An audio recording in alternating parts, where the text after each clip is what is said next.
XLS concept. The most widely used landing system is the Instrument Landing System, ILS, which precisely guides the aircraft during its final approach and landing.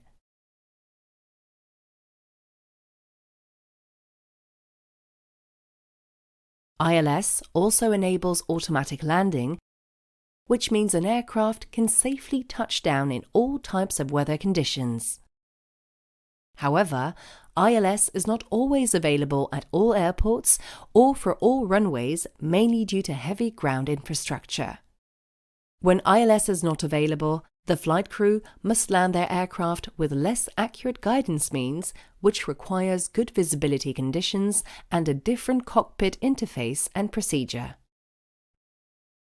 Airbus developed the XLS concept that includes the FMS landing system, or FLS, which uses data from the onboard flight management system and two satellite-based landing systems known as SLS and GLS.